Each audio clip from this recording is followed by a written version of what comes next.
So this evening we're going to start in a Shavasana style pose, but it's what you would call a rested version. So it's kind of a restorative.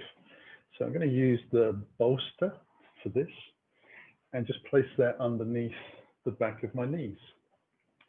Now you could take this with the feet wide and the knees a lot higher and then TP the legs in, but this is a nice way of working as well.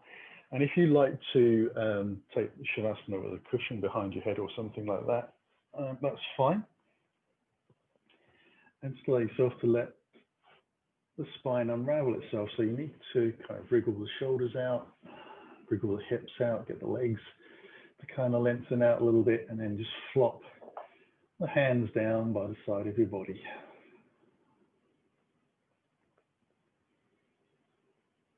So that's a pretty easy position to get into. And we're going to be here for a few minutes. So we're going to see if we can let the stress of the day out of the body. Taking a longer breath in as you exhale slowly, just see if you can let the shoulders relax down towards the pelvis, away from your ears.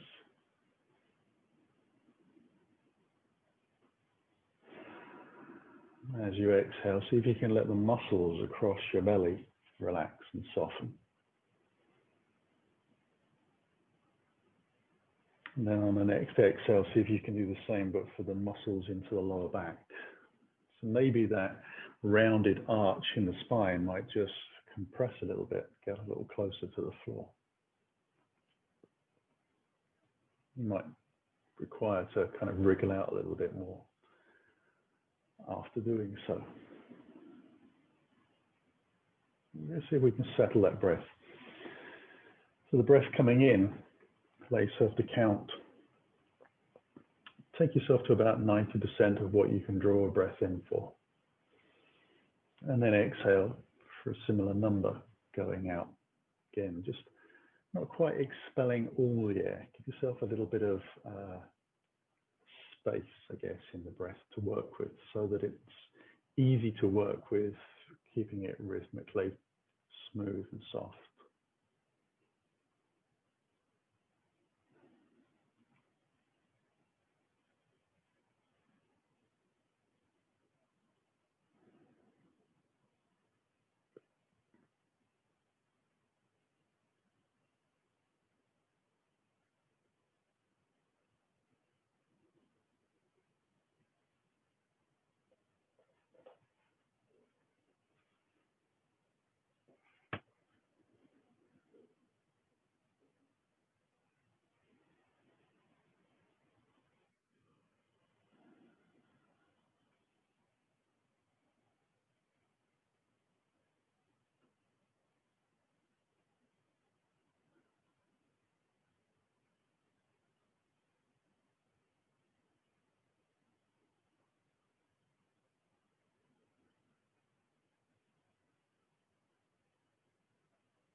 We're going to allow ourselves to move a little further from this. So if the bolster was underneath the legs, you would just bring the heels in, put your hands onto the bolster, press the feet into the floor, lift up and let yourself sit on top of that bolster so it's underneath your body. I'm going to use a number of bricks and blocks. Now, I know for my spine, a comfortable place for me to be is 1 block and 2 bricks. You might need to experiment a little bit. You don't have to come as high as your body will let you in terms of finding a maximum position.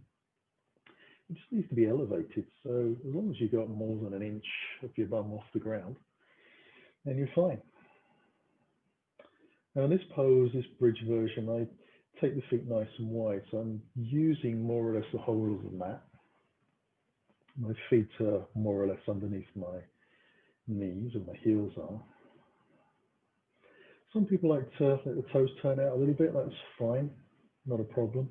And try and find a comfortable place for the legs to sit and rest. So some people that might be with the knees out very wide, some people collapse in a little bit, some people be absolutely straight. We're all made different. Again, with the hands down by the side of the body, I'm trying to relax those shoulders down into the ground and let the whole of the front of the body, from the top of your collarbones, across your chest, down the bottom of your ribs, and into the soft tissue of the belly, towards the groin and the hip flexors. There's just those big muscles that sit in front of the pelvis, underneath the front hip bones, and top of the thighs, letting those relax. So we call that the anterior chain. And very soft, letting ourselves sit onto these blocks with confidence and trust that our body will sink to a place and then stop naturally by itself.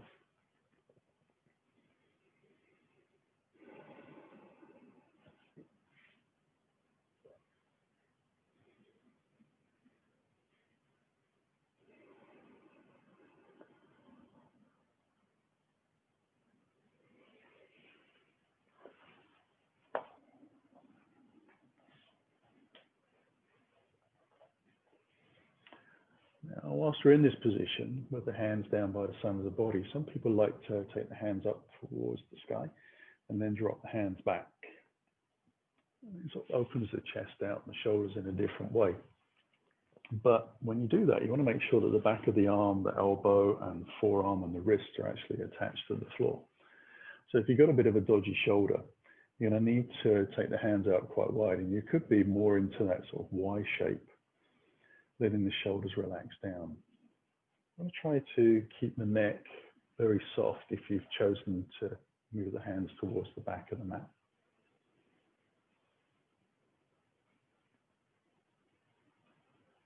Some people like to modify from a Y shape into more of a cactus. But again, you are trying to let the back of the arms rest on the floor.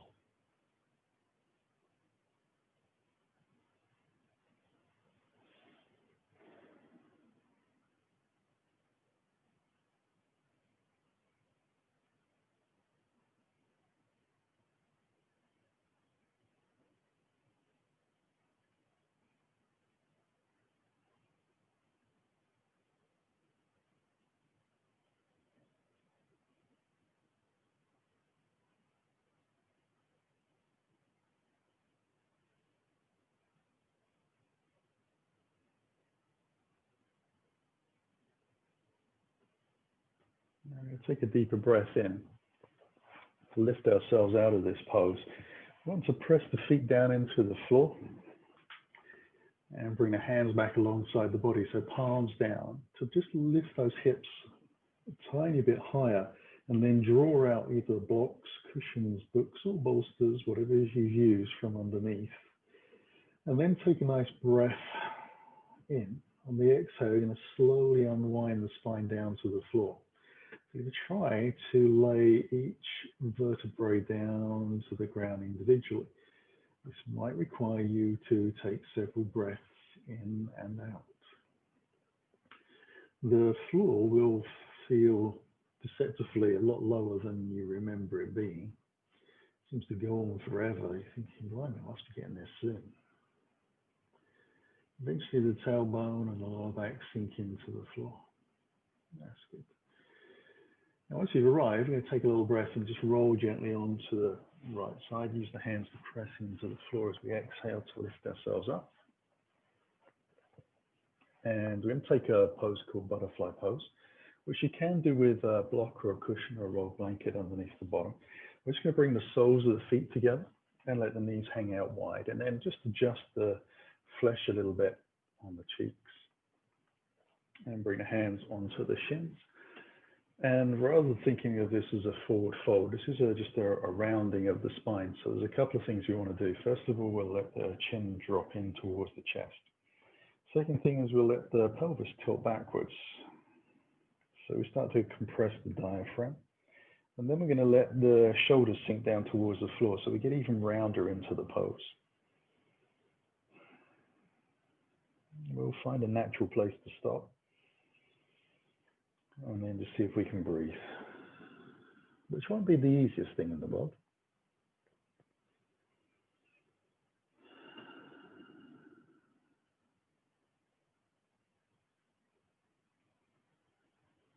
Now, if your body happens to naturally roll forwards from this position, that's fine. You can let yourself go with that. For most of us, we're going to kind of just hover quite high from the ground. The soles of the feet start to part maybe as the knees sink down. We're still trying to let these groins and hips open out naturally. So my hands are not actually sitting on top of the legs.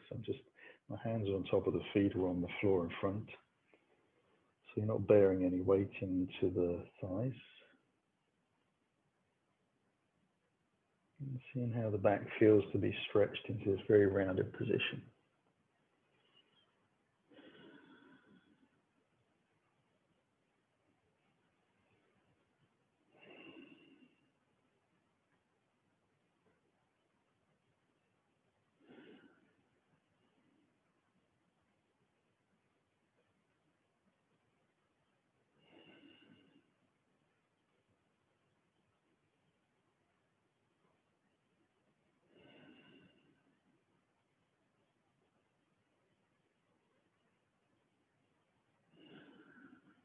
And we'll start to use the hands on the floor to press back up. Use the hands underneath the thighs, just draw those legs back in. Take the feet wide again, knees high. I'm going to roll down onto the ground for a second time. I'm going to use my block, stroke cushion, stroke rolled up blanket underneath the back of the head, and then just let the knees come in towards the body. So the knees are naturally going to widen out to the side. I'm going to think about keeping the spine long and flat to the floor. And then I'm just going to take my hands down the shins from edge so the hands find a natural place to hold on to the ankles. And then I'll lift the soles of the feet towards the sky. So it looks a little bit like Happy Baby. Indian poses called stirrup pose. So the feet are nice and wide. Shins are sort of vertical to the ground. And we're just using the weight of the legs and the arms to drop into those hips. Now, some people like to kind of rock a little bit on their spine in this pose. That's okay if that kind of tickles your boat.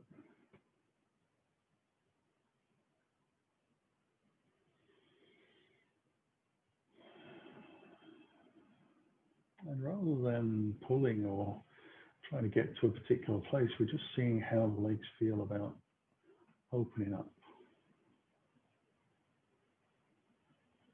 So for me, it's kind of the attachment of the hamstring into the sitting bones and a little bit into the groins that I feel this. And your knees may be considerably lower than mine. You might even be almost able to touch the floor if you've got quite a high degree of mobility in the hips. I'm no more than average and no less.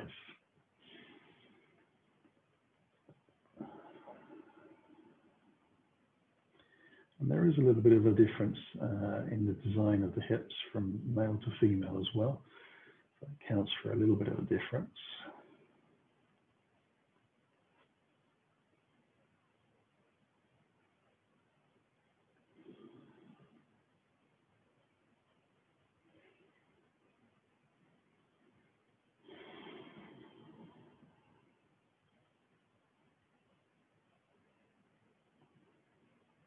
Now we only hold this for a few minutes, primarily because the grip of the hand starts to become problematic after about 3 minutes or so. So we'll drop the heels back in towards the bottom and bring the knees in towards the center a little bit more. Roll again onto that right side. Use the hands to press into the floor to lift up. Take a nice breath as we come in. And we're just going to swing the feet round towards the back of the mat. Allow ourselves to come onto the knees and move into child's pose. Now you can choose whether you take a narrow stance with the knees or wide. If they're narrow and you sit back, your diaphragm is going to be more compressed than if you take the knees wide. So kind of think about how you feel at this particular moment, what your day's been like. If you need to rest a lot because you're shot at the end of the day, then just take the knees wide. It's going to be much easier. If you want to, you can take the bolster in front and kind of just straddle that, so bringing that in towards the groin and letting the face sit on the bolster, and that can be really nice. If you have trouble getting the knees to bend and the ankles to bend, then you can take other props like putting a block underneath the thighs and the buttocks, or even a rolled blanket underneath the ankle joints if that's particularly your problem area. Wherever you get to, you can place the hands where it feels the most comfortable. So under the chin would be a nice place, underneath the forehead, and quite a nice option as well. If your head easily reaches the ground, you might want to consider taking the hands back towards the toes. That gives a nice sense of releasing the shoulders. So a few variations and adaptations that we can bring into that to make it a more comfortable sensation. Wherever you are, again, just trying to take an easy, soft breath. Just letting everything go.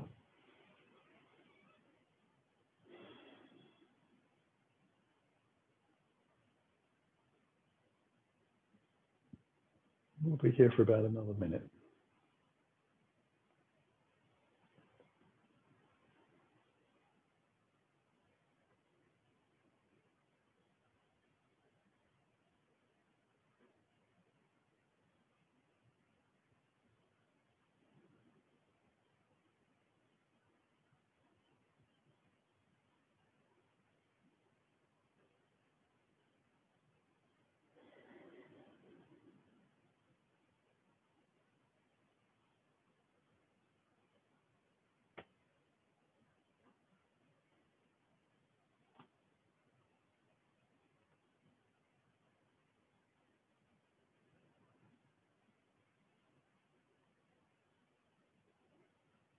So if the hands are towards the toes, you can bring them forwards.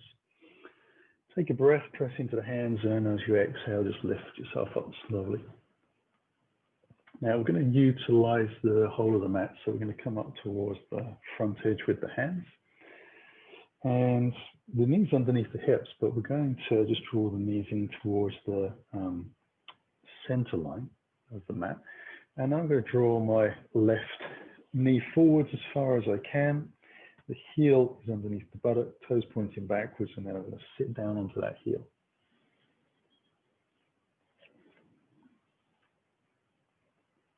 So I'm just going to adjust my hands a little bit further forwards.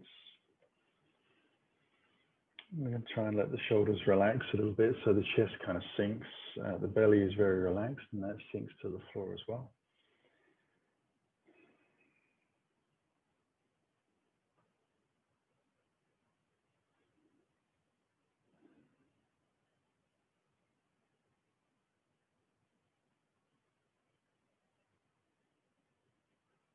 I'm going to be here for about another 30 seconds, and then there's going to be a subtle change to the pose.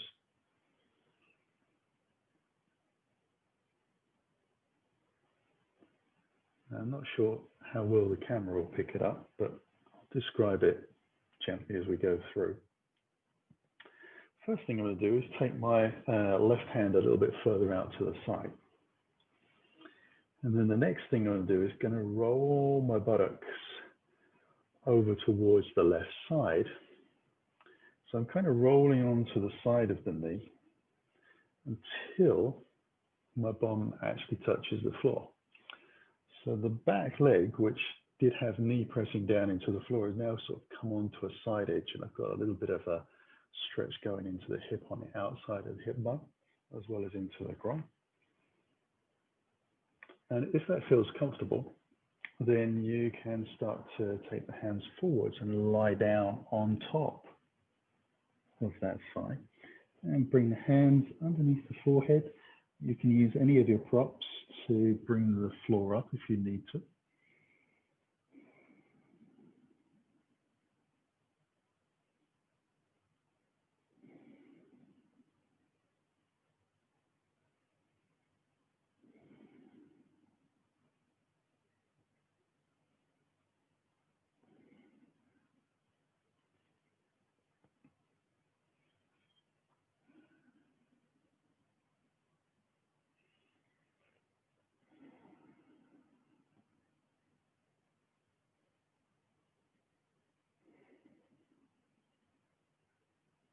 And then we'll start to lift the head. Bring the hands back out wide. Press into the floor to lift the body. And then we're just going to scoot ourselves back into that position we first came into. Bring the hands in again. And then slowly move back into that tabletop position. So it's kind of like a sleeping swan that's got so carried away with the sleeping element that it's just fallen over. Draw the right knee forwards and lengthen that left leg back. Again, we sit here for a while, adjust the hand position, get ourselves comfy.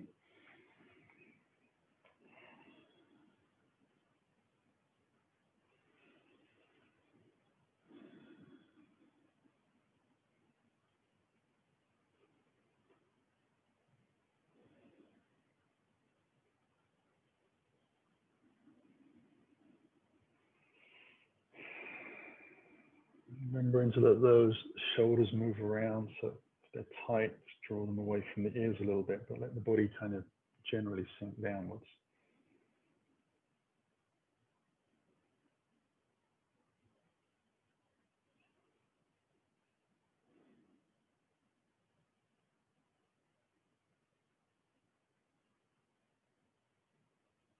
And then we'll prepare for that second stage. So we'll take the right hand out to the side off the mat a little bit.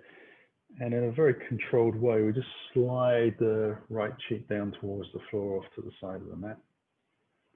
Remembering there's quite a lot of bends happening and quite a lot of pressure in that hip joint. Back knee is changing how it sits as well, and the thigh and the leg and the hip joint. Let's see how we feel about that. And then again, if that feels good, you can walk the hands out in front and just lie down on top of the thigh. And if it feels comfortable, sit right down onto the back of the hands. There's nothing wrong with being in a position where you're still up high. You can still get that nice shoulder stretch.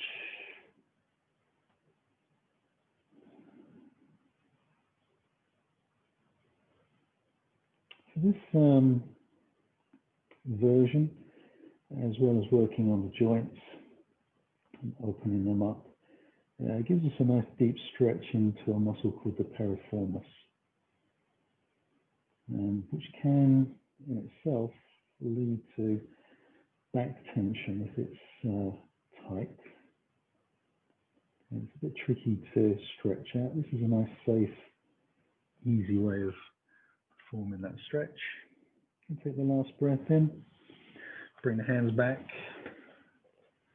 Press into the floor as we exhale. And lift ourselves back gently. And just reform ourselves back into a shape that looks like a tabletop. And sit back onto the heels. Now, we're going to take the next pose. It's called a shoestring. There's a half version of it, and I'll show you that first. Legs are out in front, feet are together. You're going to take your left leg, hook the foot back towards the right hip, squeeze the thighs together, and have as little living space between those two thighs as possible. Now, the fuller version of that would be where you'd lean out to the side and bend your knee and take the other foot out to the other side. Now, you don't need to do the full version. And you might find, you said, just about able to reach my block. that lifting your bottom up a little bit in this fuller version, so the sitting bones are just higher, might be enough for you to get that rotation into the hips. You want to be careful on the sensation of stress in the knees and the ankles. If it feels too much, bring yourself back to the half version. You can always ease out.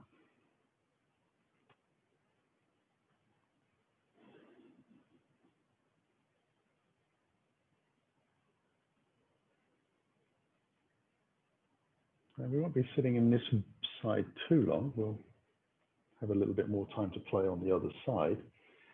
But don't fret, because we're going to do it twice. This is the first phase, and the second phase we'll take it a little deeper.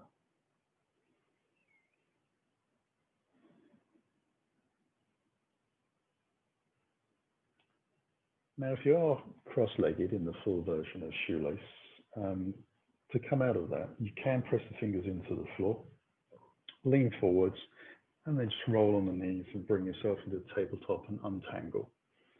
You might be able to, in the sitting position, just untangle the legs and take them both out in front. So whatever works for you.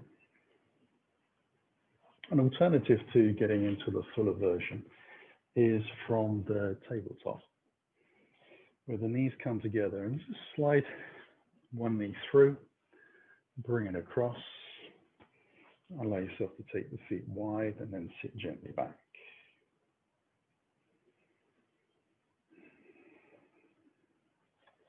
Now this version, again, needs quite a lot of bit of care to move into.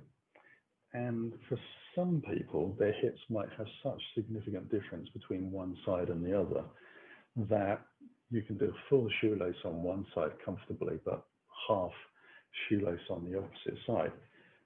That's fine.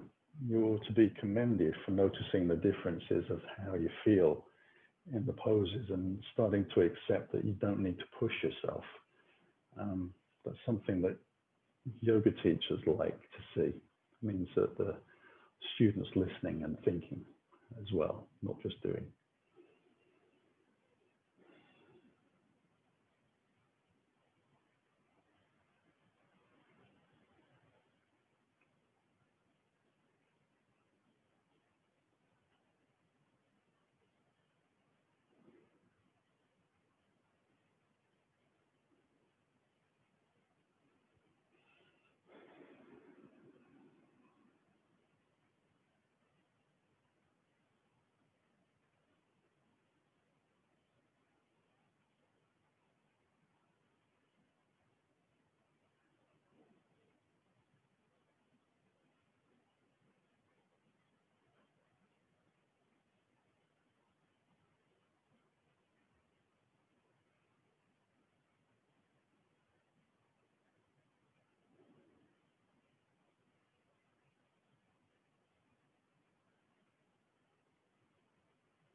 So try to remember which leg you've got on top. Allow yourself to lift back out of the pose, so you choose which method you use for lifting out. And we're going to just allow ourselves to come into the second side. So you can cross the legs over, take the feet wide and sit back if you're joining me in the fuller version and the same method of approaching. Let's sit up nice and tall. And then I'm going to lift the body up, not physically, but just lengthen it out. Bring the fingers forwards and then fold gently over that front thigh. Now we are trying to bring the ribs down onto the thigh and eventually let the head hang down. However, your hips, lower back, etc., and your diaphragm might not be ready for that, in which case you could be considerably higher. And also you might find that although you took a full shoelace quite happily, that to get the forward fold, you might be better off coming into the half version and bringing the lower leg forwards. So try to remember, if you adjust out of that, it's the lower leg that needs to be on the ground.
And we'll start to lift back out. So walking the hands in, getting to a comfortable space, your choice of moving out of whichever version that you took of that. Again, just making a mental note of which leg is on top as you untangle. And then setting yourself up in position for the second side. So in this version, you can squeeze the thighs together sort of ahead of the need to do so. And then as you sit back with the feet wide, you can control the descent down gently, making sure there's no sharp pains in the knees or ankles, as we said before. And sit up nice and tall. Just give those hips a little bit of time for all the muscles to release and get into their sort of most comfortable place that they're going to get to.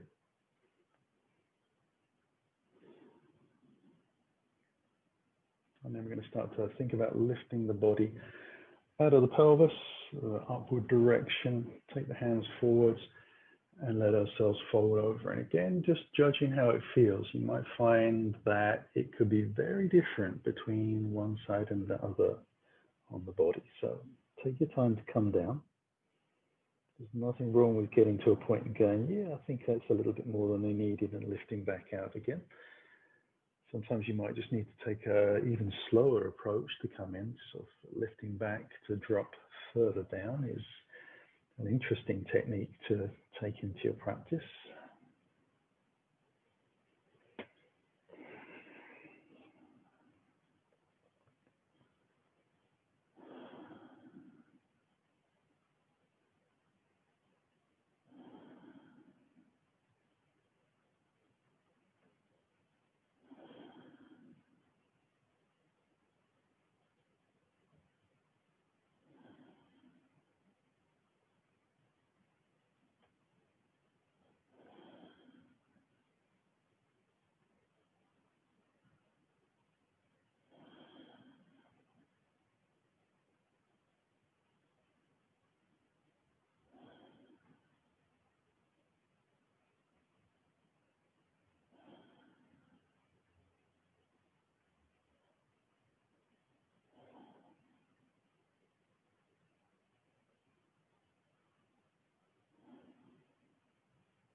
And again, we're going to use those hands to walk ourselves in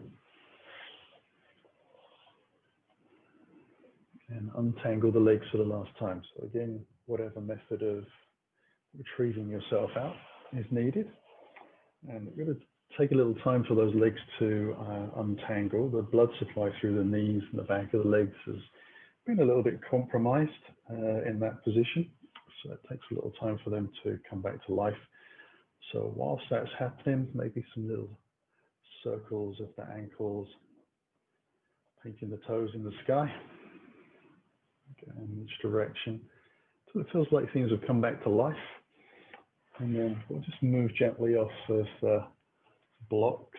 So back into the floor, just lift the flesh a little bit from side to side, bring the toes together and start to draw the toes back towards ourselves. We're going to take the hands behind a little bit, just a few inches, and then let the spine lift up towards the sky. So we're going to lift the chest, press out through the heels, squeeze the shoulder blades together, keeping the chin in towards the chest.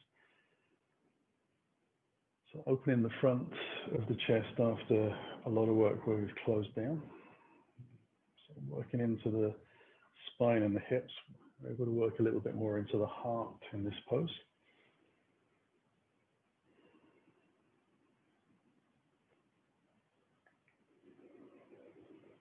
See if you can get a good toe spread. Not sure that's a technical term, but see how big you can get the gaps between the toes. With some cold air running through.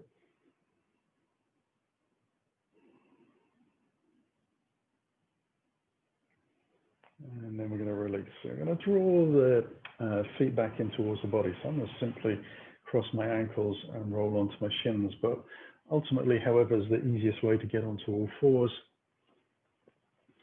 We'll bring the self into a nice tabletop position. We'll press away from the floor a little bit so the chest and the belly lift are from the ground. Come into cat-cow, so we'll just turn that tailbone up towards the sky and let the chest draw forwards. On the exhale, we'll just round the spine gently. Draw the belly up towards the sky, let the head drop. Inhale, just allowing ourselves to move back. We're seeing if we can allow this movement to generate from the pelvis, first of all. It might be easier to connect into moving the chest around, but see if you can connect your mind to the pelvis. And as you allow that to move, let the rest of the body follow.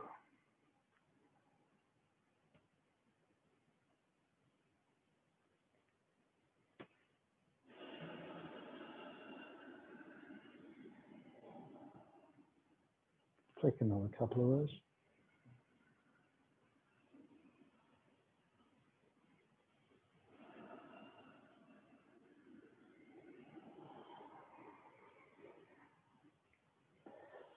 I'm going to come forward for the last time, and then I'm going to let the hips and the ribs move around, so I'm making more of a side-to-side circular or elliptical movement through the ribs.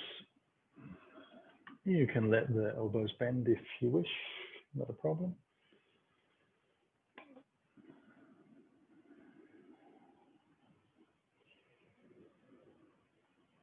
And we'll take it in the opposite direction.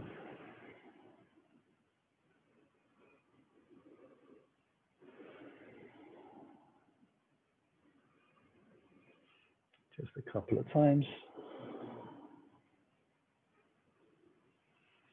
Come back into a nice neutral position. Tuck the toes underneath and lift the knees away from the ground. Press the hips towards the back and then up.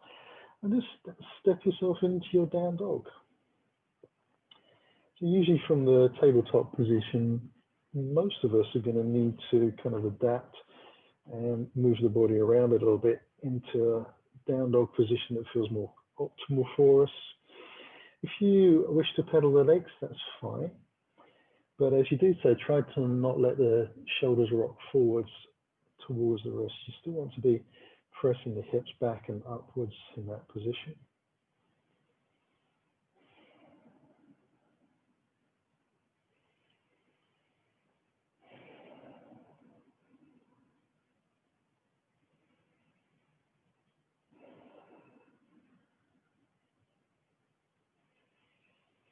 I want to move slowly into a plank and let the knees come down to the floor.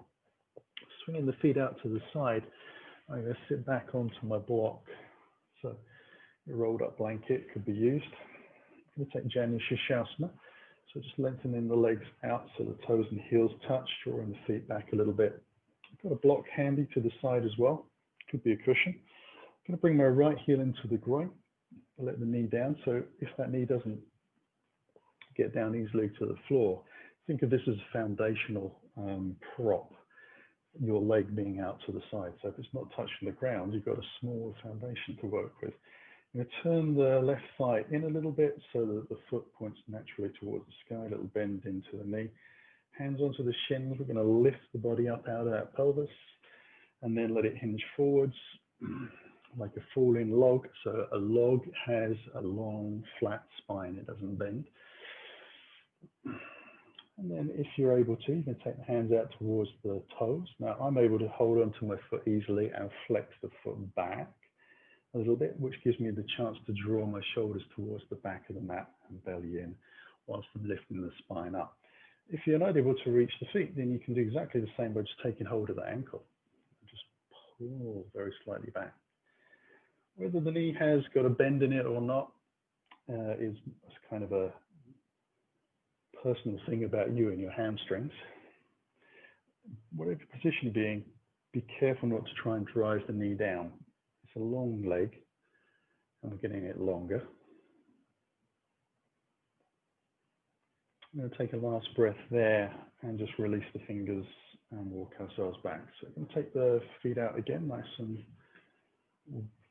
straight in front. Bring that left heel into the groin so the foot is flexed. Block underneath the back to the side. Square the hips out to the front of the mat and facing perfectly forwards. Roll the thigh in, a little bend. The foot is flexed back. Hands come onto the shins. Lift up out of the pelvis as you breathe in. Fall in log style, nice and flat. Take hold of whatever you can take hold of. And then draw it back a little bit to help you lift the chest up and forwards. Whilst we're here, the flexed left foot is just pressing slightly into the thigh as well.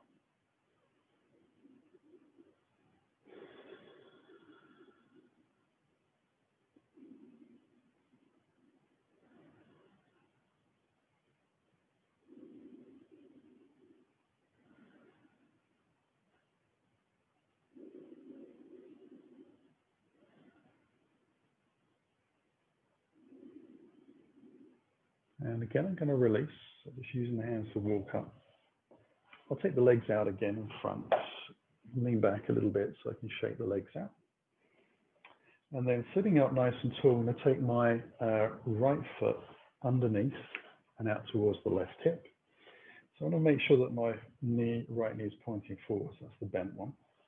And I'm going to bring the left foot across and bring myself into a seated twist. So if I can, foot flat to the floor, knee high and close into the body. I'm going to press the pelvis forwards a little bit so those front hip bones kind of lift up, and I take a little bit of roundness out of the lower back, and then just drawing my right arm around the left leg.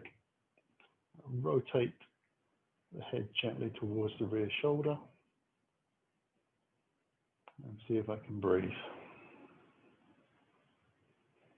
So there is a little bit of bracing going on with this right arm, hooking that left knee in towards the body.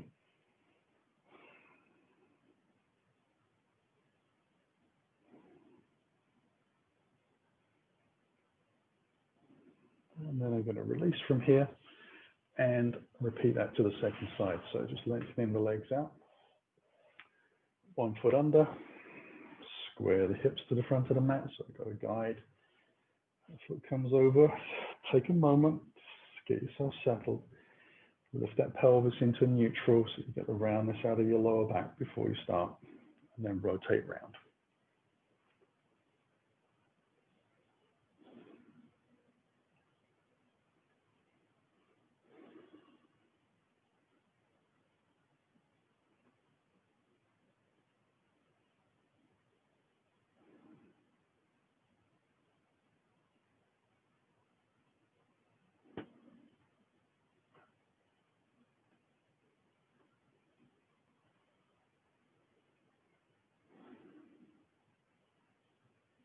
And then we can release. Again, just shake the legs out a little bit.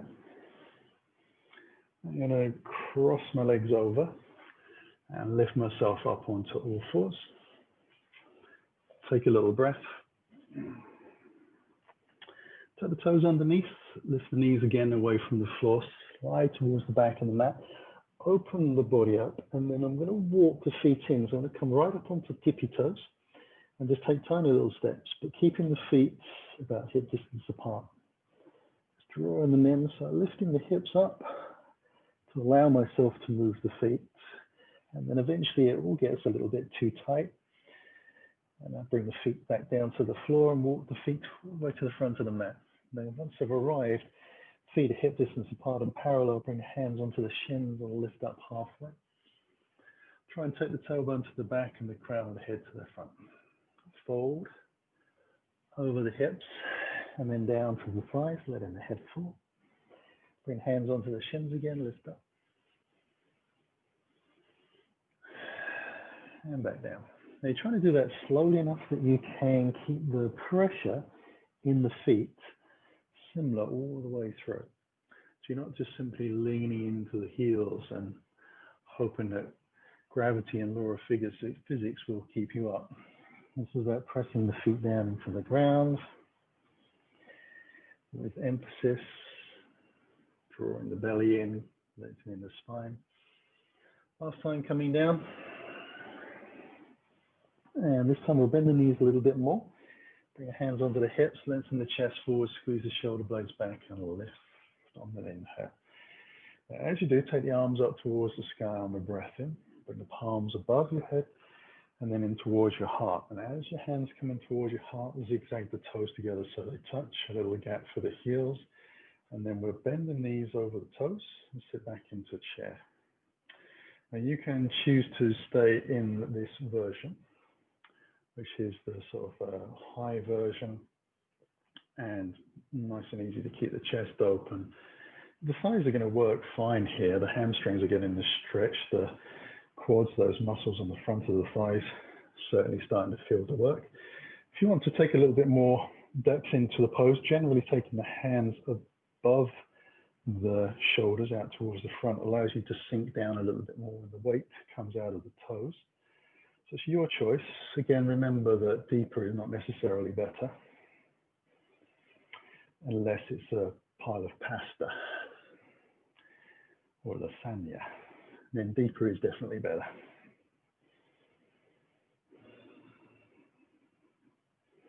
Now we're going to let the legs lift up. Going to take the hands behind and bring the palms together. So fingertips touch fingertips. And as we take the hands up towards the shoulder blades, we bring the heel of the hand together into reverse prayer. Let's try and draw the ribs down towards the hips a little bit so you avoid arching the spine too much.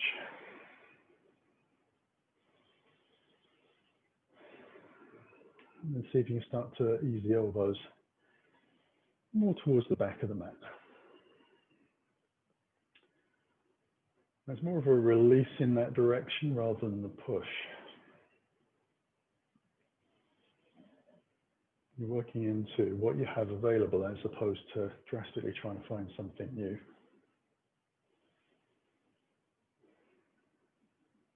And then we're going to release the hands down to the floor. We'll swoop the arms out to the sky again on the inhale.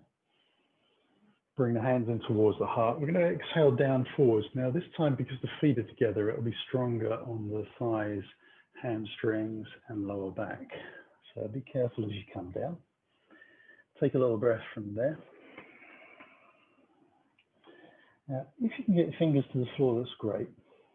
If you're able to take your hands behind the back of your calves, just hold on to one wrist and draw yourself down towards the floor a little bit. So you fold a little deeper, and then again, great. But it's wherever you get to is fine. And you also want to make sure that you stay relaxed in this pose. So pressing down into the feet, trying to lift the hips up, keeping the belly drawn down.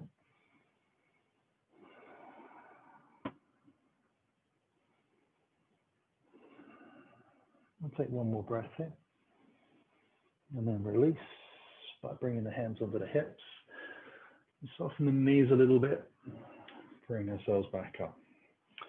Now I'm going to take a standing balance pose. So I'm going to just make myself a little bit of room so that if I need to step out, I can do. I'll bring the feet together, find a focus point in front, something that's not going to move. Now shift the weight into, for me, my left leg. And then start to draw the right knee to about the height of the hip. So at this point, we shouldn't have dropped into the hip too much to the side. You're going to kind of draw the hips back into the center. You can kind of just get a little hip wiggle going on and bring yourself back in. Now from here, you're going to draw your heel in towards your buttock of that bent leg and take the hand down and find the ankle. And then you're going to let your knee drop and walk your fingers out towards your toes. So your knee might be out to the side, you might be a little bit sort of twisted, etc. So you're going to try and bring these front hip bones to the face forwards, and then bring thigh to close as you can to thigh. Draw the ribs down towards the pelvis, which means you actually drawing your pubic bone forwards a little bit. Now that might be as far as you get to. Some people like to take the other hand behind. So both hands hold on. But again, remember, if your chest is lifting up towards the sky, you need to sort out getting the hips into, or the pelvis into neutral. So it's dropping the tailbone down and the pubic bone forwards and the ribs down towards hips.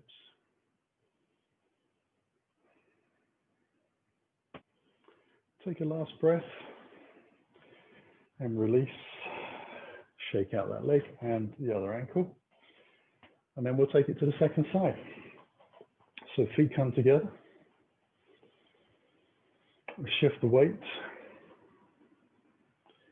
into the right leg, left knee lifts. Again, we get that little movement in the hip, get ourselves into a nice stable square position. Then draw the heel in towards the buttock, take the hand down to find the ankle. Now you can hold on to the trousers if you're struggling to find the ankle, not a problem. And we just walking the toes and fingers towards each other. We'll bring the knee down towards thigh to thigh, square the hips. Try and find our balance. Oops. And then if it feels good, you can take that second hand around. Remember what we said about the pelvis being in neutral. I found a slippy bit of floor. God knows what's down there that's slippy.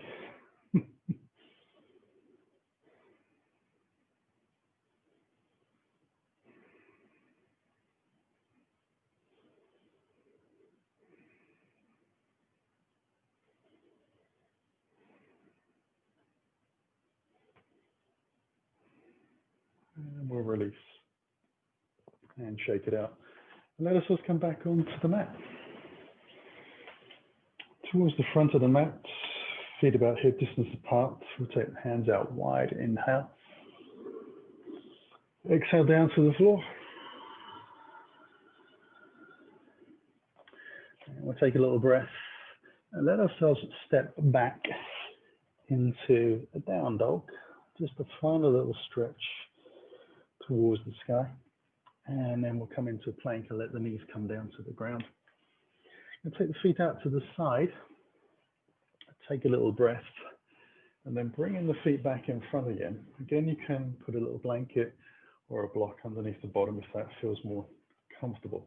I'm going to bring the soles of the feet together. Take a little breath. Now the feet are as far forward as I can take them and still get my toes to touch.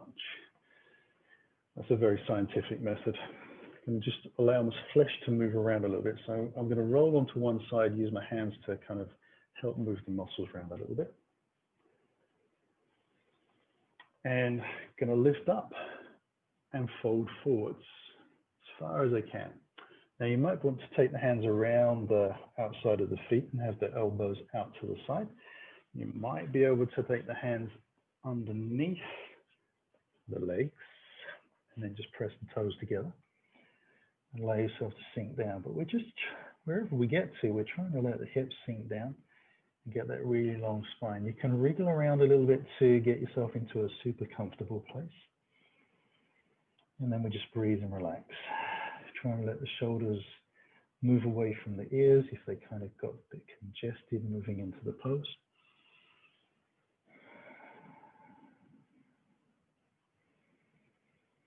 So your version of this might be considerably higher and not look like it's the same thing, but it's coming from the same gene pool, let's put it that way.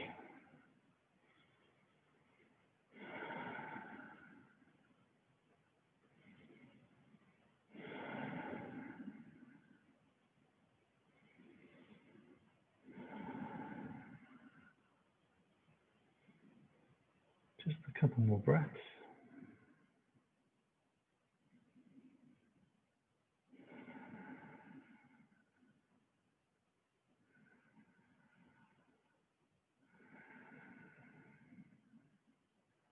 And then we're going to ease our way back out, which might need a little bit of imagination.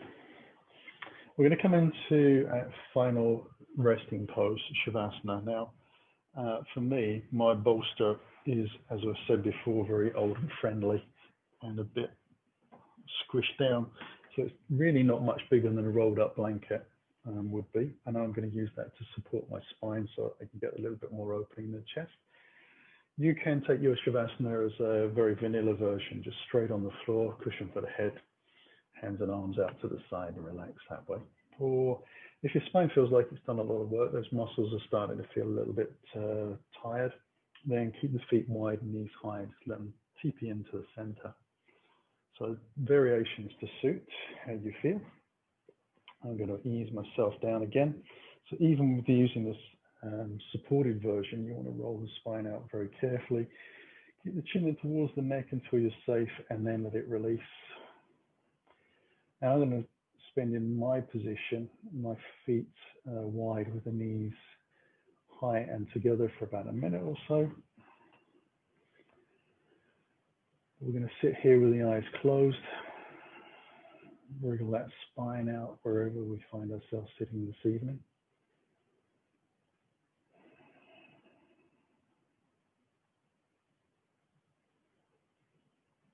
And looking for that softness in the belly that we found at the beginning of the class we tapped into.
So we'll start to take a couple of deeper breaths into the body.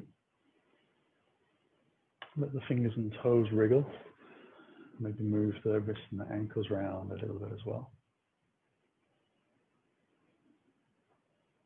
Allow yourself to have a big stretch, whatever shape